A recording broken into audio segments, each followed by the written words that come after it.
absolute cinema. To start things off, we have Fiend or End question mark. Keep that in mind. The film is dedicated to somebody. Wow. Skibbity? You know, they say the sequel is often worse than the original, but I think they outdid themselves with this one. It was good, but reusing the same villain as original is a bit derivative. Okay, France. I think it could have used more backstory. The ending was explosive. You think it's finally over, and then BAM! It hits you again. I did not like it.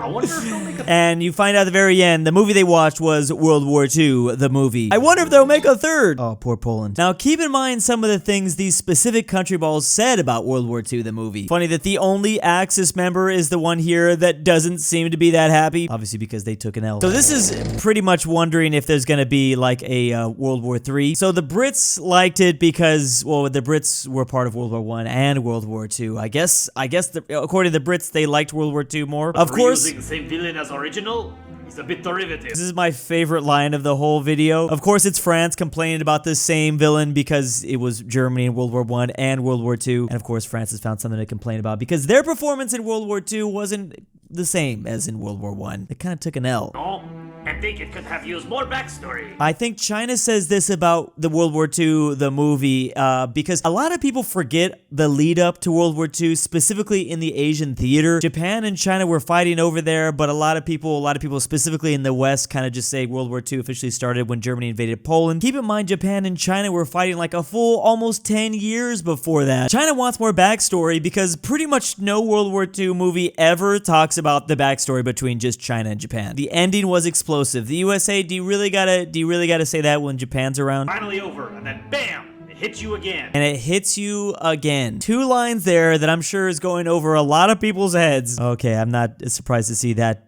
expression from Japan here. I did not like it.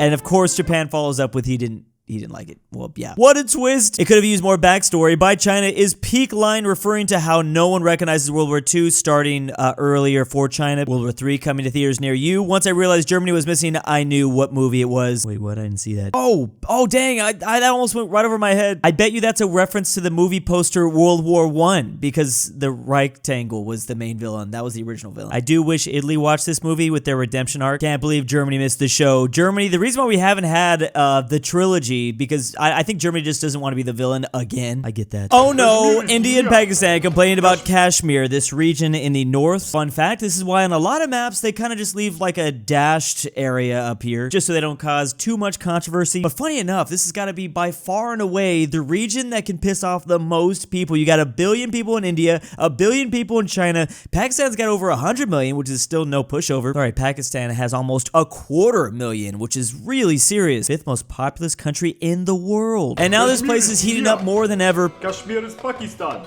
Kashmir is India. And Pakistan. India. don't forget, Kashmir is China. even China's over there. That's rock gold, mate. And this, believe it or not, okay, so this is a song. This is easily the first time I'd ever heard of the word Kashmir. And I feel like I can't be alone in that. It's so interesting because now when you Google Kashmir, only the region of India pops up. But I do remember a time on the internet where it would definitely lead to this song. It's over 50 years old now, dropped by the British band Led Zeppelin, which is why the UK ball was the one that said it. Funny enough, they had actually never even been to this area of India, Pakistan, or China. I only had to talk about this one because it was going over a lot of people's heads. 5,000 people liked this tweet explaining the joke. Never ask a woman her age, a man his salary, or Britain to draw borders. Led Zeppelin reference. Let's talk about nationalism in different countries. Viva la France. Viva España. Okay, nationalism's okay in these countries. I mean, Germany don't... I see... Oh, Germany. Let's... Yay, Deutschland. That's... Nationalism on the rise again.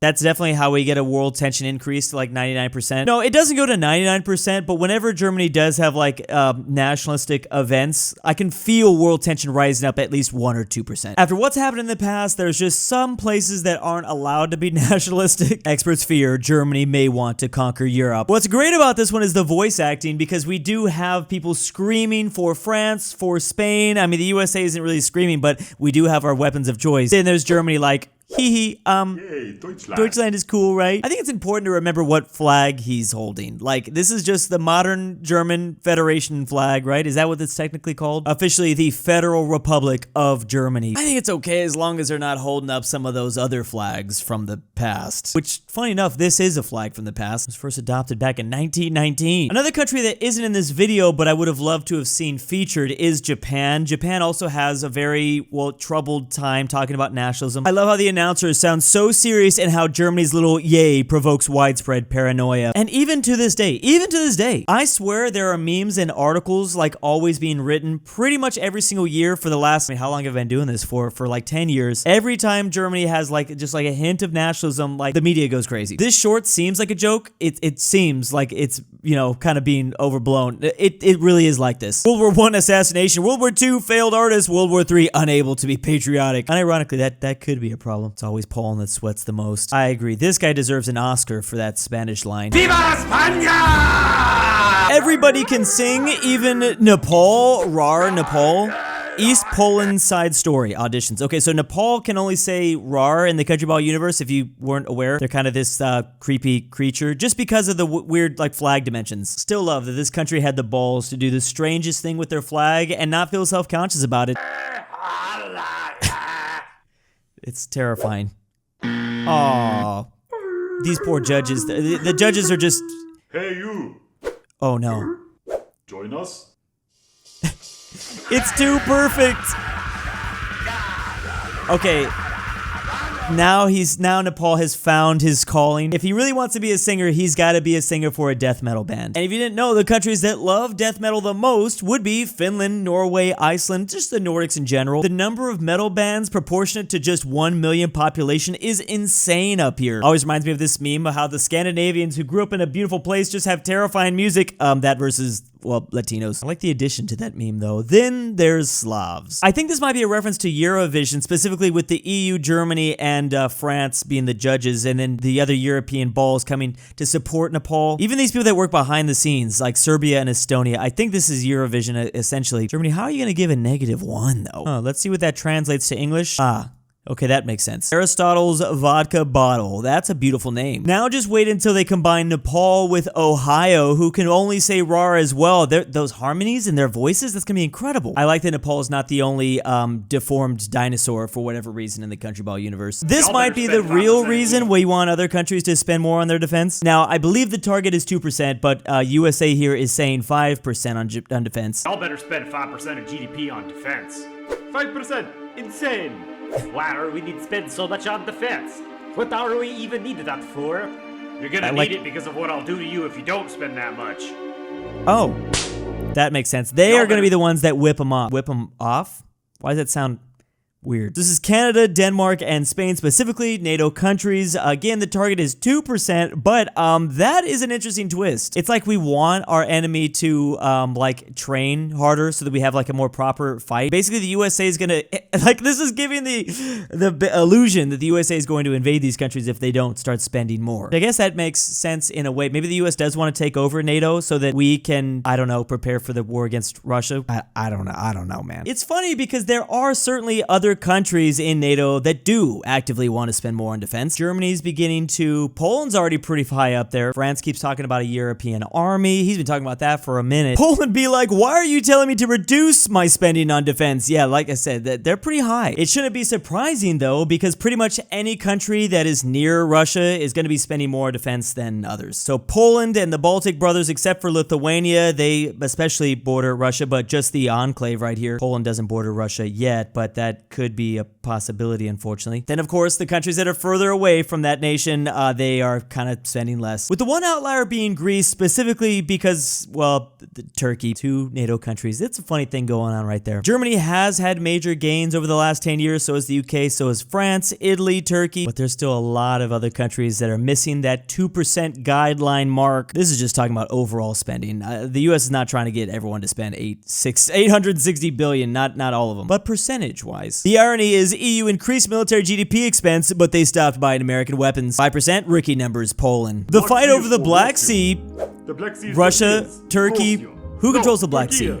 Russia. Turkey. Russia. It's Bulgaria. How about Ukraine? Oh, they could both agree on that. Funny enough, don't be confused. Let's not act like this has been just a thing as of recently or right now in 2025. The groups in the Anatolia Peninsula and then the groups of people north of the Black Sea have been screaming at each other this forever. Literally, kind of forever. And it's funny how much the balance of power always shifts, but usually one side doesn't ever overwhelmingly dominate. Even though the Ottomans got pretty close here, of course, we all know they eventually lost this. There just needed to be a little bit of a rise of a Russian empire, which we all know there would be. The thing for Russia is that they need access to the Black Sea. They need at least a port here because the Baltic Sea port is just not enough. They still have to pass through several other countries. That's why these fights probably won't ever stop either. The Black Sea is for the fish. Man, I can't believe Bulgaria has to deal with this bullcrap. Flashbacks to the Ottoman Empire and Russian Empire. There's more than just those countries that border the Black Sea though. There's a lot of people that have stuff to say. There's also Romania and Georgia as well. Turkey and Russia might be like the major players in the area, but there's several other people that need access to the Black Sea. USA lookalike contest. Okay, so I already know where this is gonna go. Are you the USA? Well, funny enough, Puerto Rico is a part of the USA, just an overseas territory. So, interesting judges here. We have the UN, the EU, and the ASEAN nations for whatever reason. But yeah, I feel like I would give Puerto Rico a little bit of a better score than just that. I mean, there's going to be Liberia that pops up on the list. There's going to be, who else am I forgetting? Like Malaysia. Let's see, though. Who does look the most like the USA? There's Liberia. Are you USA? Oh yeah, Liberia does get, everyone gets confused with the emojis. The emojis always sends people, they only get an 8. Oh, there it is. Not bad, Malaysia. I like that there's one scream. Just give it to them. They literally are the new USA. What? But I'm literally the guy. That's literally me. Do I hear like some Trollo lol music in the background of this? An old Charlie Chaplin reference of how he got 3rd place in the lookalike contest. So keep in mind, there's kind of a reason the first two look like the USA. Puerto Rico is an overseas territory. It didn't start off like that. We took that from Spain, but then Liberia is essentially the American colony in Africa. And then Malaysia. Malaysia deserves to win because they have nothing to do with the USA at all. They don't even really have much of a shared history. We kind of just got the same inspiration, like striped red flags, striped red and white flags. Should we be surprised though? The judges were literally the EU, the ASEAN nations, and the UN. Of course, they might not be the best judges of what the USA actually looks like. As a Malaysian, I can confirm we look more like the USA than the USA. I mean, look, they got the star there as well. Yeah, pretty much basically America. Really like this video just because I feel like some of these, like, there's so many little details where you could add some added context that might be going, like, because it just does the video more justice that maybe the comment section isn't picking up. That was all by Polandball Official. Definitely go check out all these videos right here. Big old thanks to my patrons over at Patreon. Come out here calling bro a history expert. Tambre, Drew's Argentinian Trust Fund, NordTyrol, Nolan, Miglu the Goat, LuxembourgLover, KirinoIsBestGirl, KingBearHaze, Fredrik Tibblin, DOOCHBAGGINS, Pavlik, Carmel Saida, AlexandertheTerrible. If you'd like your name here, check out that link in the description down below to patreon.com.